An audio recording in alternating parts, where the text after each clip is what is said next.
Ofensiva laicista del PSOE de cara a las elecciones generales. Vuelven a insistir en desterrar la religión de la vida española. Lo vemos ya en las 5 W. El Partido Socialista desenfunda una de sus clásicas estrategias electorales: atacar a la Iglesia Católica para seducir a su electorado más radical. En el borrador de programa presentado por el PSOE abogan por prohibir las clases de religión en los colegios públicos, eso sí, sacar la asignatura del horario escolar y que no sea evaluable. Asimismo, proponen la expropiación de los bienes inmuebles de la Iglesia, empezando por la mezquita Catedral de Córdoba, la denuncia y posterior cancelación de los acuerdos con la Santa Sede y la eliminación de todo crucifijo de los actos institucionales y públicos. En el PSOE quieren también que los cementerios sean laicos y eliminar cualquier vestigio del catolicismo de la Carta Magna. La propuesta no es casual ni novedosa. Siempre que encaran una campaña electoral, los socialistas agitan a las masas con promesas laicistas que a la hora de gobernar nunca llevan a cabo. Todos los gobiernos socialistas han renovado los acuerdos con la Santa Sede. El protagonista no es solo Pedro Sánchez y su promesa de un Estado laico. Tampoco es prerrogativa de los partidos a su izquierda. La totalidad del espectro político español abraza el laicismo y sus directrices. Tanto Podemos como el Partido Popular o Ciudadanos se muestran afines, con matices, en políticas sociales, educativas y valores morales. Hoy hemos conocido el documento del Partido Popular, Abrazar la diversidad, a través del cual el gobierno del PP pretende reeducar a las personas a percibir la homosexualidad y la transexualidad como características positivas de la diversidad sexual. Todos los partidos han caído en la trampa de la ideología de género que impregna por igual a populares y a socialistas, a los seguidores de Ciudadanos y a los seguidores de Podemos. Esta ideología se inculca a los españoles a través de los colegios y la educación y también de los medios de comunicación. Sexta W, ¿cómo es posible que la ideología de género haya calado tan rápido en nuestra sociedad? Editorial, con Eduardo García Serrano.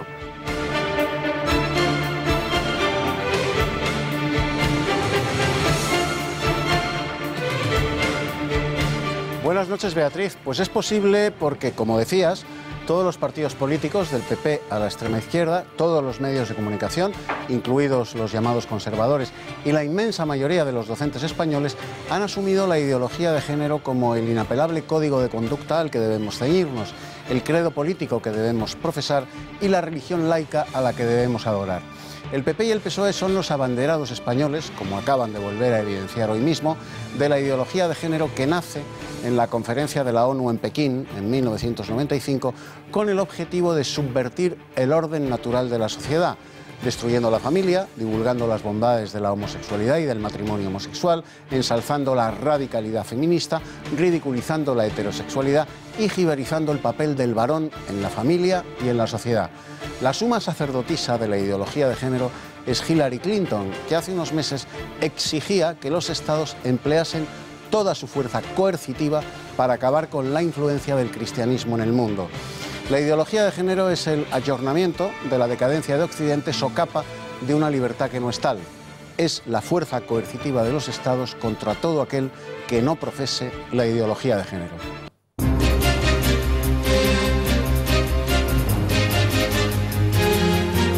Una joven onubense de 22 años ha sido detenida en Barajas cuando se disponía a unirse a las filas del Estado Islámico. La arrestada tenía billete con destino a Turquía, punto de entrada habitual de entrada a Siria y a Irak. Se había convertido al Islam y radicalizado en poco tiempo por medio de las redes sociales. La Guardia Civil, responsable de la operación, la detectó por los rastreos constantes que hacen los foros yihadistas. Tras su detención, la joven española ha sido trasladada a dependencias policiales, aunque a primera hora de esta tarde ha regresado al monte bajo custodia de la Guardia Civil, que ha iniciado el registro del domicilio familiar. 4 años sin violencia de ETA. El 20 de octubre de 2011, 3 terroristas de la banda leían un comunicado en el que ponían fin a décadas de asesinatos. Precisamente quienes leyeron ese comunicado han sido los últimos en caer: Irache Sorzábal y David Pla. Sortu ha valorado este aniversario acusando al gobierno de usar la violencia legal contra el proceso de paz. Hoy es necesario recordar, insisto, que el fin de la actividad armada de ETA no ha traído en absoluto el fin de la violencia, porque a fecha de hoy el gobierno español sigue utilizando la violencia con fines políticos. Eslovenia envía tanques a su frontera para impedir el paso de los refugiados, a los que obliga a tener que ir escoltados. Carros de combate, camiones y 140 soldados han sido desplegados en la frontera mientras el Parlamento vota las reformas legales sobre inmigración.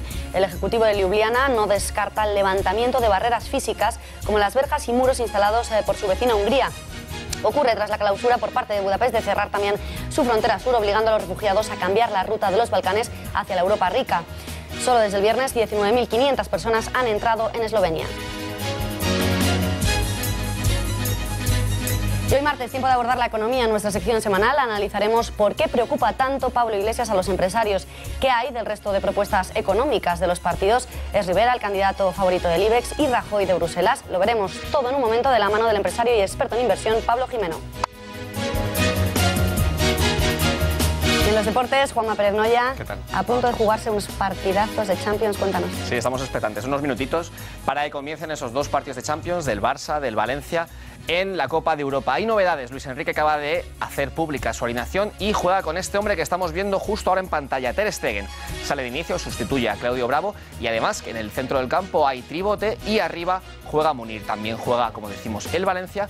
En el tiempo de deportes ampliaremos información de estos partidos y veremos lo que dijo ayer Paco Gémez en Punto Pelota.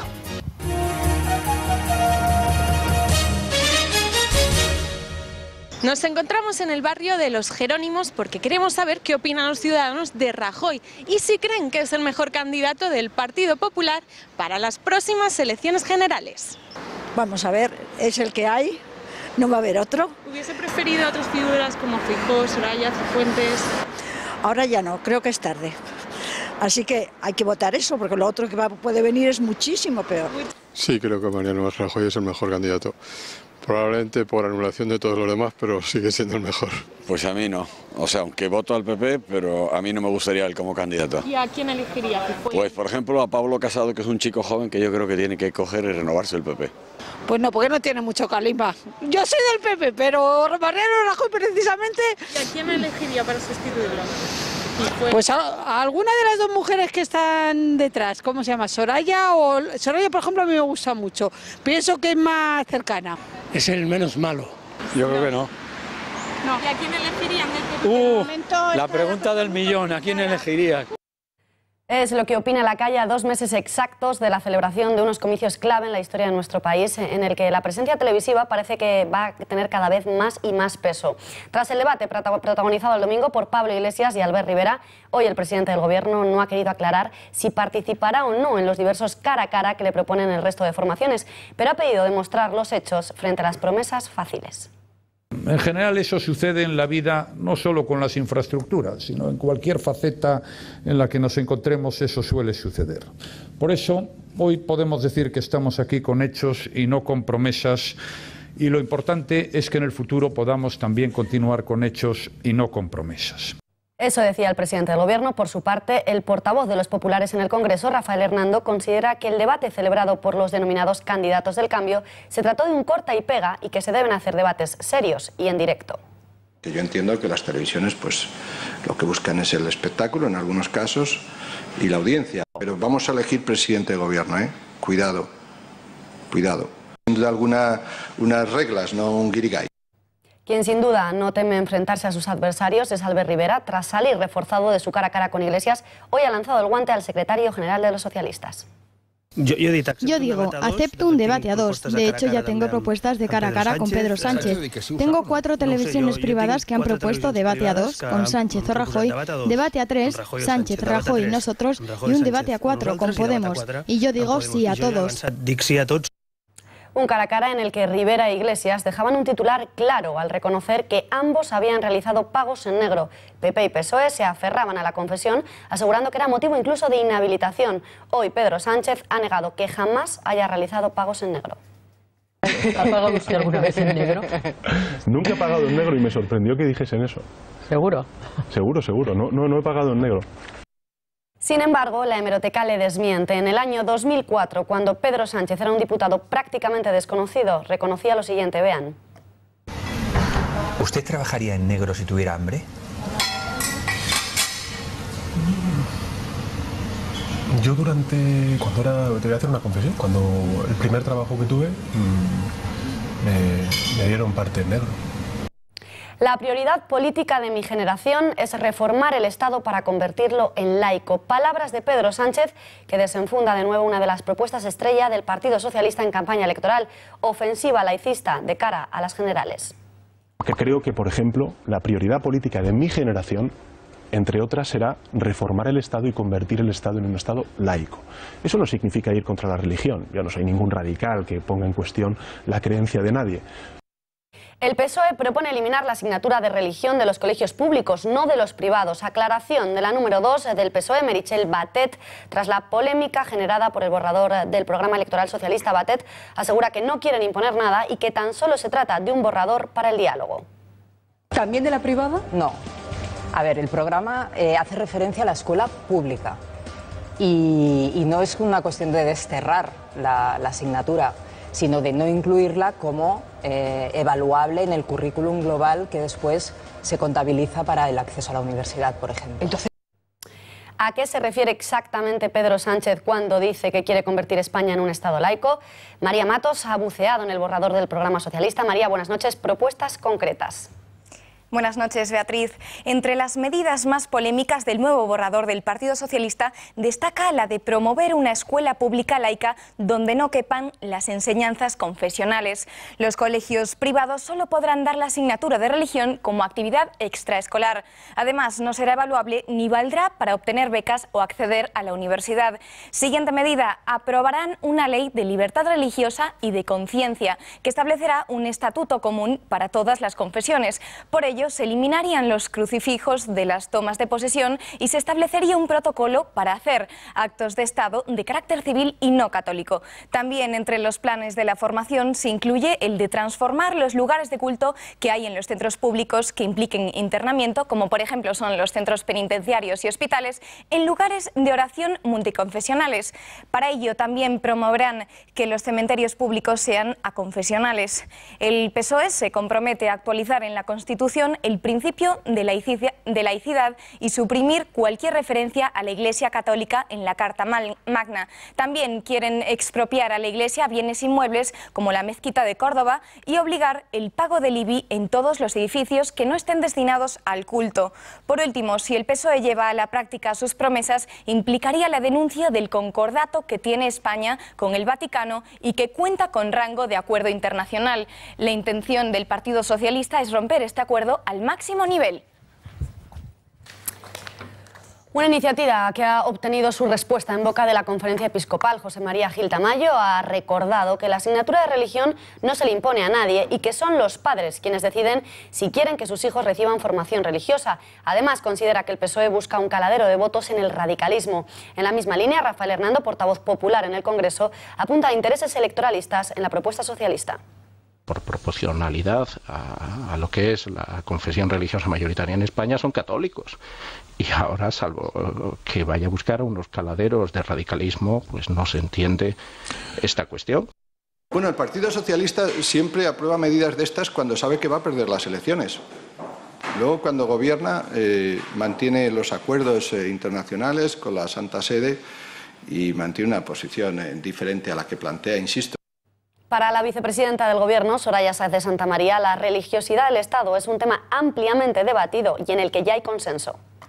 Nuestra Constitución resolvió esta cuestión con un gran consenso y España es un Estado aconfesional que tiene en cuenta las singularidades y las creencias de la población española y en que se respeta la libertad ideológica, religiosa y de culto, ¿no? Cambiamos de asunto y nos fijamos en la corrupción, o en este caso en la ausencia de ella. Al menos es lo que afirma uno de los pesos pesados del felipismo y del zapaterismo. El que fuera vicepresidente del Gobierno, Alfredo Pérez Rubalcaba, ha hecho unas sorprendentes declaraciones al afirmar tajantemente que en el PSOE nunca ha sido un partido corrupto. Gente del partido ha recomendado a Irene Lozano que se dirija a los militantes socialistas y yo creo que sería una buena cosa que lo hiciera. ¿Cree que debería pedir perdón? Que hiciera una referencia a los militantes socialistas, porque el Partido Socialista de hoy no es corrupto, el mío tampoco y el anterior tampoco. El PSOE no ha sido nunca un partido corrupto, nunca, jamás. Eduardo, ¿es cierto, como dice Rubalcaba, que el PSOE nunca ha sido un partido corrupto? Lo que es una vergüenza que él haga esa afirmación. Rubalcaba no ha sido nunca especialmente chistoso. Irónico sí. Su afirmación sobre que el PSOE no ha sido nunca un partido corrupto es demasiado grosera incluso para construir un chiste tabernario y carece de los matices y de la sutileza necesarias para considerarlo una ironía. Por lo tanto, lo que ha dicho Rubalcaba entra de lleno en el campo del exabrupto más propio de un miliciano que no militante del PSOE. Ni siquiera provoca risa. Produce vergüenza ajena observar cómo la vejez y la jubilación le han proporcionado a Rubalcaba unas cataratas sectarias que le impiden ver la historia, la realidad y la actualidad del PSOE, partido construido y financiado con la corrupción política y económica desde Filesa hasta los seres fraudulentos de la Junta de Andalucía, desde que ganó las elecciones en el 82 hasta hoy mismo. La historia del PSOE tiene más páginas en los sumarios de los juzgados que en la lucha por la libertad y la justicia social. La historia de la corrupción del PSOE tiene más volúmenes que el Espasa y el Cosío juntos. Cuando se opere de cataratas, léasela, don Alfredo.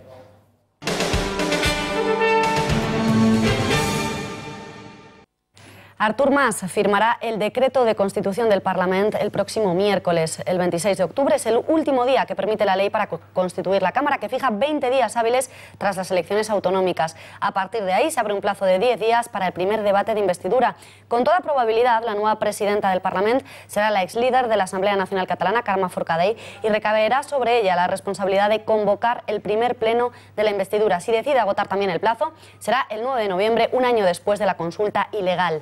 Forcadell se ha comprometido a presidir la Cámara para todos los catalanes. Ya envié el mensaje de que intentaré que sea el Parlamento de todos. Es el Parlamento del pueblo de Cataluña y eso es lo que intentaré. Elección, sin duda polémica, que ha generado muchas reacciones. Es avanzo que tampoco nos parece una buena presidenta para todos los catalanes y sobre todo para el Parlamento de Cataluña, la señora Forcadell. Yo recuerdo unas declaraciones de la señora Forcadell diciendo que la gente que vota Ciutadans y los de Ciutadans pues no éramos catalanes, ¿no? Así literalmente, así de sencillo y así de fuerte, ¿no? La mayoría de los catalanes no han secundado ni las ideas ni el proceso independentista y sin embargo van a tener como presidente del Parlamento de Cataluña, que es la representación autonómica de los ciudadanos de Cataluña, una persona que sin embargo no comparte la tesis de la mayoría de los catalanes.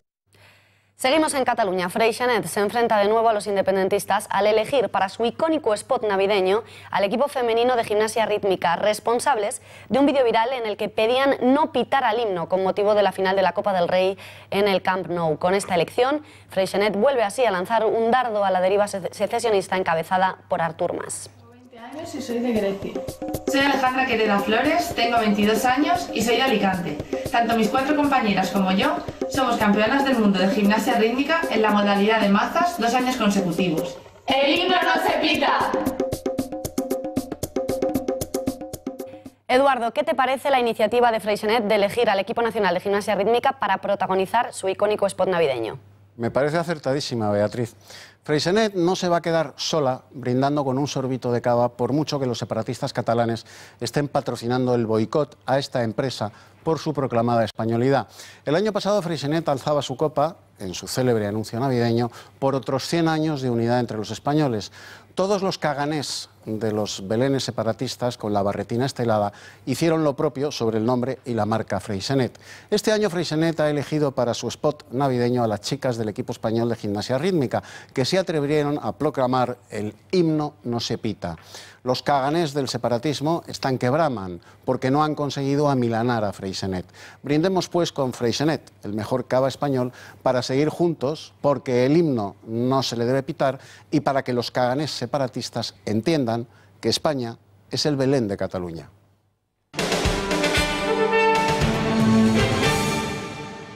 La economía española va a crecer este año por encima del 3%, va a crear 600.000 puestos de trabajo, va a reducir el paro en cerca de 650.000 personas, que es la mayor caída de la historia de España en términos de caída del paro, ¿no? Lo acaban de ver, es el pronóstico del ministro de Economía, Luis de Guindos, quien vaticina la mayor caída del paro de nuestra historia. Solo en 2015, 650.000 personas menos estarán en situación de desempleo. Declaraciones que llegaban tras las palabras optimistas del gobernador del Banco de España, Juan María Linde, quien ha pedido ser responsables para no salir del triángulo virtuoso, dice, en el que se encuentra nuestra economía. Nuestra economía se ha situado en lo que podemos llamar un triángulo virtuoso, cumpliendo simultáneamente 3 condiciones: un crecimiento vigoroso, sin inflación, creación de empleo y superávit exterior. El precio de la luz sube en España el doble de lo que se incrementa en el resto de Europa. Entre el segundo semestre de 2008 y el mismo periodo de 2014, el coste de la electricidad aumentó muchísimo más, el doble, como decías, que el resto de la Unión Europea. ¿Por qué en nuestro país? ¿Por qué en España se encarece, sube el doble? ¿Cuál es la razón de este incremento? Para ello, vamos a preguntárselo ya a José Ignacio Gutiérrez, economista. Señor Gutiérrez, ¿por qué en España sube tantísimo la luz? Buenas noches. Buenas noches, Beatriz. Con respecto a la pregunta que hace esa Confederación de Cuadros y referente al coste energético que ha subido más en España que en el resto de nuestros competidores, hay dos factores determinantes. Por una parte, las aplicaciones que hace sobre la tarifa el Estado, que son básicamente impuestos con un 23% y que tiene un 2% de impuesto especial sobre la luz, y hay otra parte muy importante que son tanto cubrir el déficit tarifario como los incentivos a las energías renovables, cogeneración y residuos. Hay otra parte que también ha subido, que es todos los costes de redes, que España ha hecho grandes inversiones.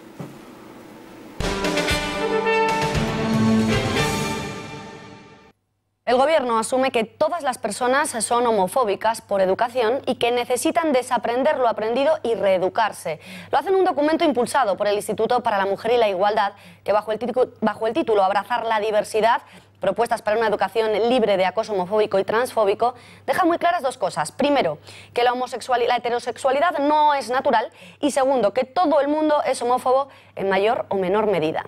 Invita a los docentes a que lleven a sus clases a personas gays o transexuales para que enseñen a los niños las bondades de lo que denominan diversidad sexual.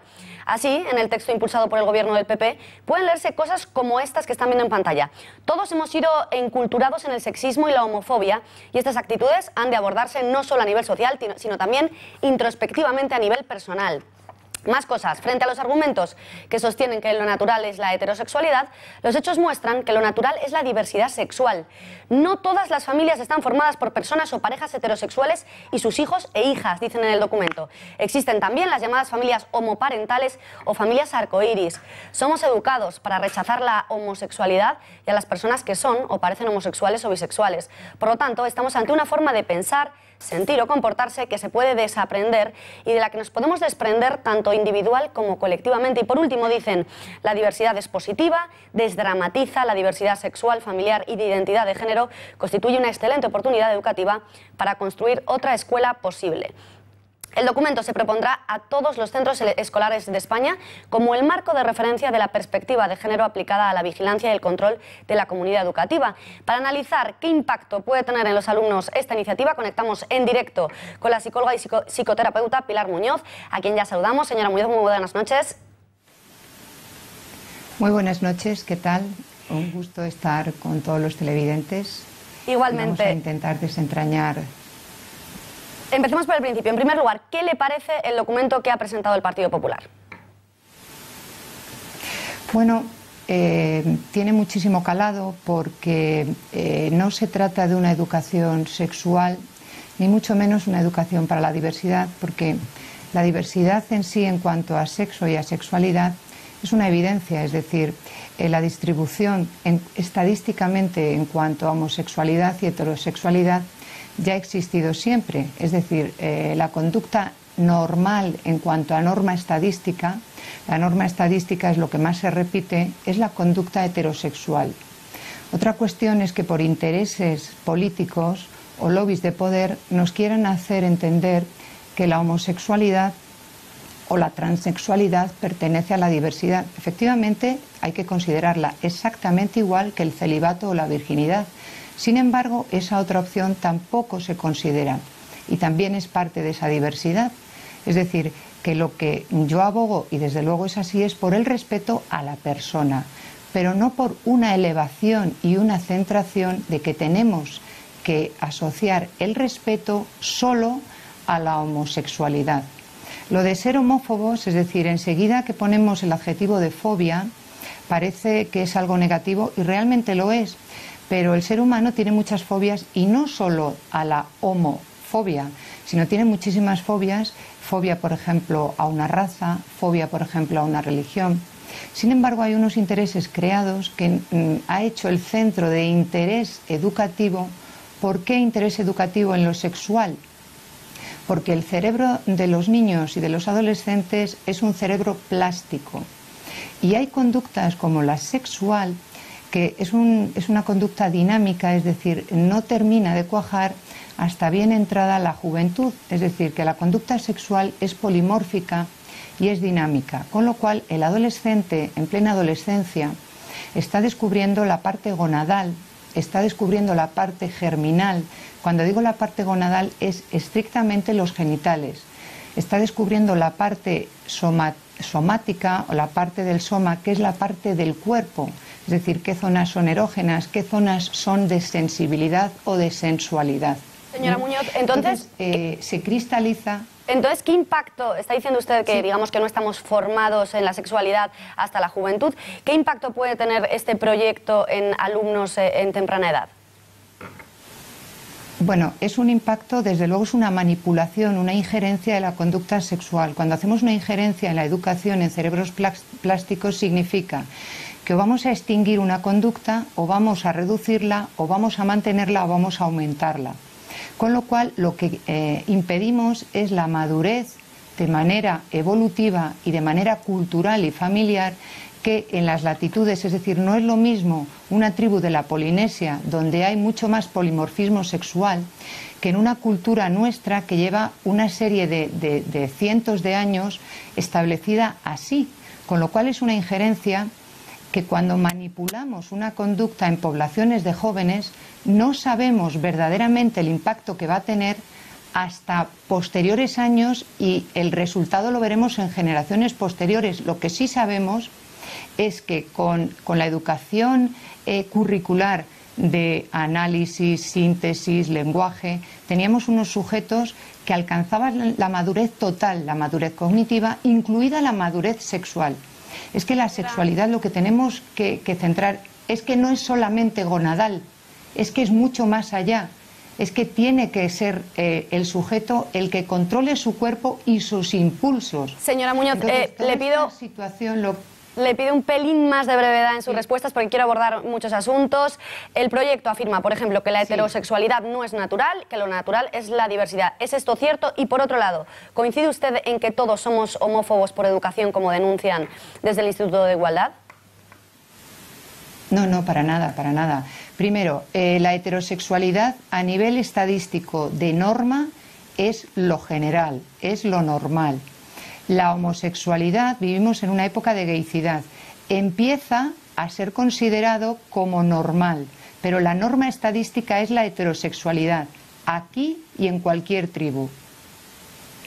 Luego, la parte homofóbica no siempre es así, ni muchísimo menos. A los niños hay que entrenarlos y a los jóvenes en el respeto.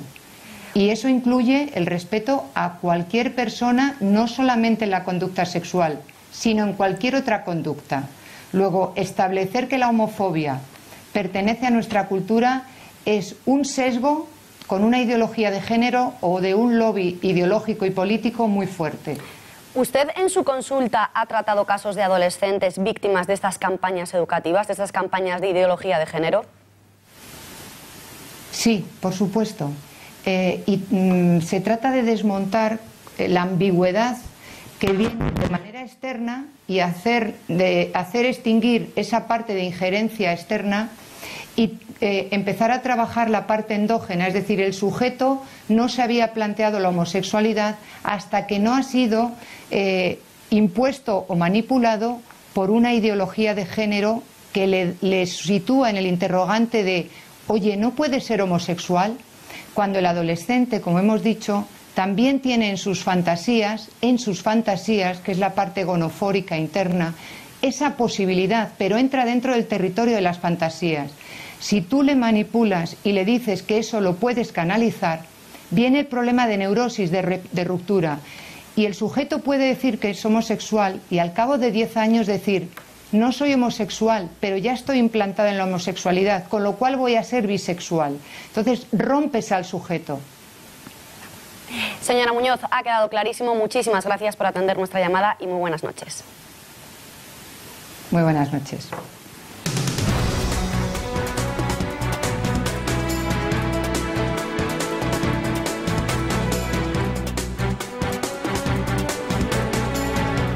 Hoy en nuestra sección de economía vamos a tratar de explicar por qué los empresarios están tan preocupados con la posibilidad de que ascienda Pablo Iglesias. Para ello contamos ya en plató con la presencia de Pablo Jimeno. Pablo, muy buenas noches. ¿Qué tal? Buenas noches. Pues vamos a empezar por esta pregunta, ¿no? Por la primera. ¿Existen indicadores reales que sirvan para medir el miedo, ese miedo que se dice que existe entre los empresarios, entre los poderes económicos? Pues a Pablo Iglesias. Vamos a ver este análisis, porque hay datos para poder analizarlo. Bueno, lo primero que tenemos que analizar es si estamos ante un lobo con piel de cordero o al revés, ante un cordero con piel de lobo, porque sí es verdad que hay algunos indicios, algunos medidores, como puedan ser la prima de riesgo, como pueda ser el IBEX o las inversiones que llegan a España, que podemos ver un paralelismo que ha fluctuado con cómo, por ejemplo, a medida que ha ido bajando la intención de voto en estos últimos meses, se han recuperado. Podemos analizar, por ejemplo, que yo creo que el más claro es... Es decir, cuanto más baja Podemos, o sea, cuanto más baja Podemos en intención de voto, mejor va el IBEX y la prima de riesgo. Hace 3 o 4 meses que el escenario que teníamos era algo distinto en intención de voto, la prima de riesgo estaba por 140, 150, 30, 40 puntos por encima de lo que estaba, pues por ejemplo, la italiana, que es la pareja que tenemos. Parece que las encuestas últimas que han salido, parece que se está desinflando el partido. Ayer tuvimos en un programa de televisión un debate entre Rivera y Iglesias y vuelve a demostrarse un poco que esa bajada. Y la prima de riesgo pues sigue fluctuando un poco de manera pareja, con lo cual yo creo que sí que hay determinados indicios para pensar que reaccionan. También tenemos otro escenario que es los inversores, es otro medidor. La inversión que está llegando a España a través de fondos, bueno, pues con todo esto que este ruido que se estaba formando de cara a las generales, pues hemos podido observar cómo efectivamente los inversores han parado un poco la brecha de entrada y habían retirado fondos y ahora se ha parado un poquito. Y esto no ocurre con el resto de partidos, con el PP, con el PSOE, con Ciudadanos, ¿no les tienen tanto miedo? Bueno, pues yo creo que ahora parece que hay un escenario que lo que se plantea, parece claro que está que va a gobernar. Yo, desde mi punto de vista, con las encuestas que dan, parece que es Ciudadanos y o con el PP o con el PSOE o al revés, porque hasta podría darse un triple empate. Parece que ahora el rezagado es Podemos. Bueno, yo creo que preocupan, que hay empresarios que cada uno tiene sus preferencias, algunos son más de PSOE, otros son más de Ciudadanos y otros eran más de PP. Pero sí, efectivamente, podemos hablar que hay algo más de pánico en el miedo que tienen de que pueda gobernar un partido como Podemos. En el debate mantenido con Rivera e Iglesias, que hacías referencia hace unos momentos, Iglesias reconoció que los españoles, y más concretamente los empresarios, podían tener miedo a algunas de sus propuestas.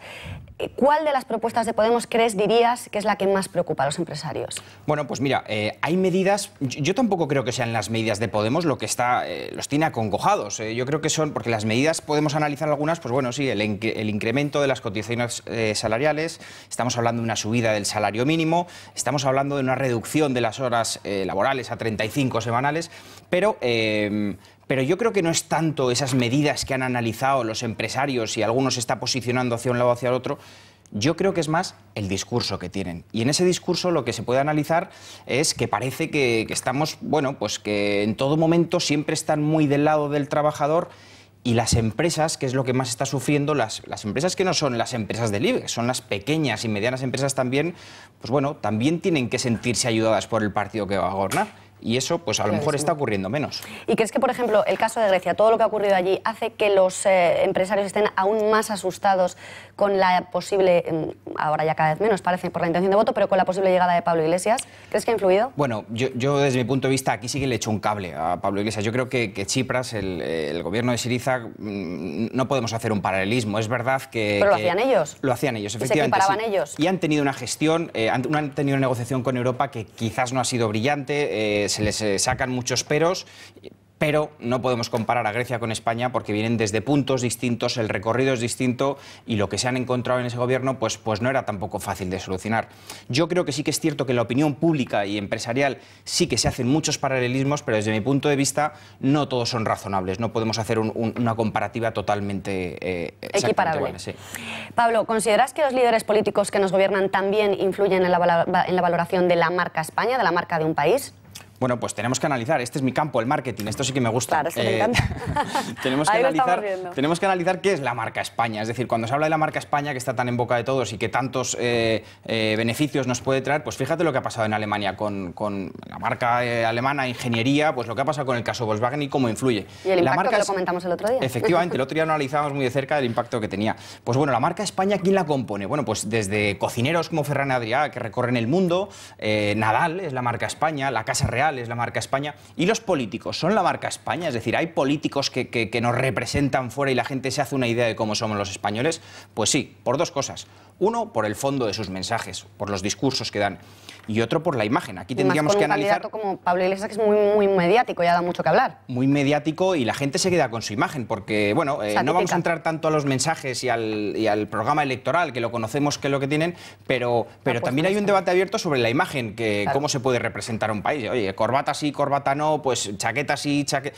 Pero yo creo que hay unos mínimos. Te pongo un ejemplo muy claro. A lo mejor, y hay mínimos ya que bajarlos del suelo es difíciles. Si tú vas al médico, al hospital, y te va a operar un médico y está en chancletas y bañador, yo creo que te puede generar algo de menos de credibilidad que una cierta imagen de rigurosidad. Yo creo que la imagen de Pablo Iglesias, sin tener que decirle lo que tiene que hacer, podría ser más correcta. Es decir, que sí que influye en la marca España, que era la pregunta. La intención de voto de Podemos ha ido bajando, lo estábamos comentando durante toda la entrevista. ¿Crees que se debe a determinadas políticas económicas que ha defendido durante todo este tiempo? Bueno, pues yo creo que hay parte. Yo creo que el discurso de Podemos ha sido sobre todo de denuncia. Tampoco está que podamos decir, señalarle de todo lo que está haciendo, porque hay que recordar que en los municipios donde han conseguido entrar a través de determinadas plataformas, con ciudadanos o políticos independientes en sus candidaturas, yo creo que lo que les ha salido mal no es tanto ese programa, sino lo que les ha salido mal, y lo están pagando, y es la intención de voto esa que estamos viendo reflejada, que va en descenso, es esas plataformas que han hecho recompuestas por varios submarcas. Efectivamente, ¿qué ha ocurrido? Que ha dado colado Carmena, el alcalde de Santiago, de pronto se han plantado, han ganado unas elecciones, están gobernando, y a la hora que viene aquí el amigo Iglesias les da un abrazo y les dice lo que va a tener que hacer.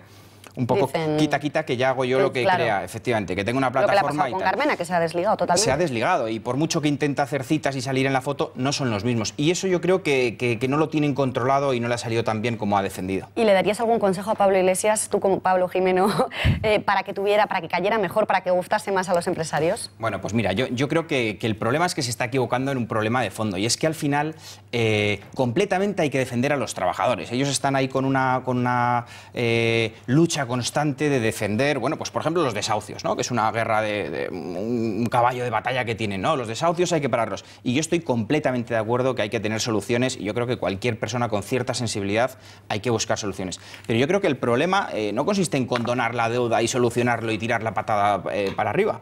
Yo creo que hay que preguntarse por qué a una persona le desahucian. Y a esa persona le desahucian normalmente porque no tiene empleo. Y si no tiene empleo es porque su empresa ha cerrado. Y no estamos hablando de las 10 empresas. El otro día analizábamos las empresas y las pequeñas. España se compone de un tejido empresarial muy pequeño. Igual que sale detrás de una pancarta con un cartel que dice, bueno, vamos a parar desahucios, a lo mejor podría plantarse con algunos pequeños empresarios porque les paguen sus facturas y no tengan que cerrar. Con lo cual, mucho más impacto, hay paralelismos. luego. Bueno, pues a ver si te hace caso Pablo Iglesias. Pero antes ya de despedirnos, ya por último, hemos hablado de Pablo Iglesias. Rajoy, por ejemplo, va a ser arropado durante toda la campaña por líderes internacionales, por Merkel, Sarkozy, bueno, ya lo han anunciado, Víctor Orbán, le van a acompañar durante la campaña. Iglesias el otro día atacaba en ese debate a Rivera, le decía que era el niño mimado del IBEX, que era el candidato del IBEX. ¿Crees que Rajoy es el candidato favorito de Bruselas y en cambio Rivera es el de los empresarios españoles? Bueno, yo creo que a día de hoy el candidato preferido para gobernar de Rajoy es Rivera, y el candidato preferido de Rivera para gobernar es Rajoy.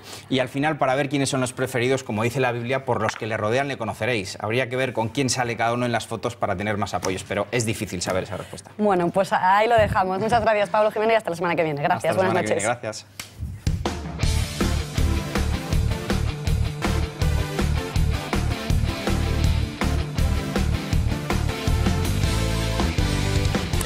Tiempo para los deportes. Juanma Pérez Noya, buenas noches. Están a punto de jugarse 2 partidazos. Acaba de hablar Benítez. ¿Con qué empezamos? Hay actualidad deportiva interesante. Sí, acaba de hablar, como decías, Bea, Rafa Benítez, el entrenador del Real Madrid. Porque el Madrid está en París para jugar un trascendental partido mañana ante el PSG. Estamos viendo precisamente el viaje de los blancos hasta la capital francesa. A Ramos y a Modric, que se han recuperado para ese partido. No lo ha hecho Bale, que recayó de su lesión. Pero como decíamos, Rafa Benítez acaba de hablar hace apenas unos minutos. Ha contestado a Laurent Blanc, entrenador del Paris Saint-Germain, que ha dicho que el Madrid era defensivo, y a su vez ha alabado al PSG, a su rival, diciendo que posiblemente hasta ahora sea el equipo más fuerte el que se hayan enfrentado. Vamos a escucharle. nos enfrentamos a un gran equipo en su campo, un estadio también importante, una ciudad importante, o sea que creo que son todos los alicientes para un gran partido contra un gran rival. Nos hemos enfrentado a buenos rivales en la Liga Española, incluso el Shakhtar podemos decir que es un rival con mucha experiencia en Champions, pero desde luego va a ser un reto, y un reto que afrontamos con ilusión y con ganas de hacerlo bien. Bueno, a otro entrenador al que contestó Rafa Benítez, en este caso anoche, fue al Cholo Simeone. No sé si recuerdan que allá por julio el entrenador del Atlético de Madrid insinuó que este año habría una conspiración arbitral a favor del Real Madrid. Bueno, pues Benítez escuchó lo que dijo el Cholo Simeone y así le contestó. Porque no puede pasar el Real Madrid después de 7 años ganando solamente una liga. Entonces la veo peligrosamente preparada para el Madrid, tristemente. Y la prueba evidente de que tengo poco que decir es mirar las estadísticas de lo que está ocurriendo este año con penaltis a favor de uno, a favor de otro, etcétera, etcétera. Con eso yo creo que ya no tengo ni que abrir la boca. Bueno, pues vamos a ver precisamente esas estadísticas de penaltis a las que se refiere Rafa Benítez. Esta temporada a favor en Liga, 7 el Barcelona, casi a 1 por partido, mientras que el Real Madrid y el Atlético de Madrid solo han tenido un penalti a favor. Vamos a ver ahora los que han sufrido en contra. El Rayo Vallecano es el equipo que más ha sufrido. El Real Madrid es uno de los que más, con 2, mientras que Atlético y Barcelona, como decía efectivamente Rafa Benítez, no les han pitado ningún penalti en contra. El Rayo, cuyo entrenador Paco Gémez ayer estuvo en Punto Pelota en exclusiva, habló del Real Madrid, del Barcelona, de la selección, dio muchos titulares y también explicó por qué se enfadó tanto con un aficionado en el Camp Nou. Vamos a verlo. Sí, vamos a ver. Si no hay un cristal, vas a por él, si no hay un cristal, tenemos un problema gordo, sí. Para empezar, quiero pedir disculpas porque un entrenador no debe de hacer eso. Bueno, pues perdí los papeles, porque la verdad los perdí, y pido disculpas al aficionado, a toda la afición del Barça, a mi afición también. Me dijo, con el 5-1, Paco, ahora por línea de 3. No me lo creo. Por eso saltaste esto. O sea, para que vea, la gente cree que igual me insultó, no, pero te lo juro que si me hubiera llamado cualquier cosa me hubiera dolido menos. Bueno, enfado de Paco Gémez y también enfado en el Barcelona, concretamente de su vicepresidente deportivo, de Jordi Mestre. Les recordamos que ayer la UEFA sancionó al FC Barcelona con 40.000 euros por las esteladas mostradas por el público del Camp Nou en el partido ante el Bayer Leverkusen. Hoy el vicepresidente deportivo, como decimos, ha hablado y se ha quejado así de la UEFA.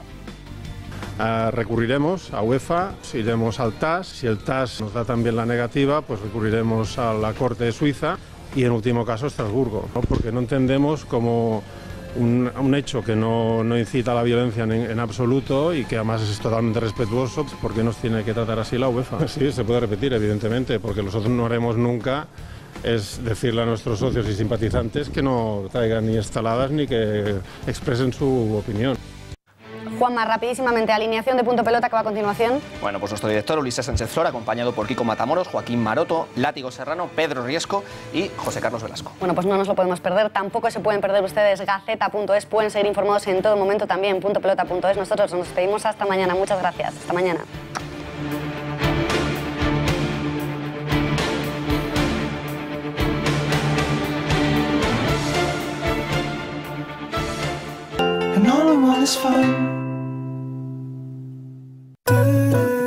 El verde te relaja.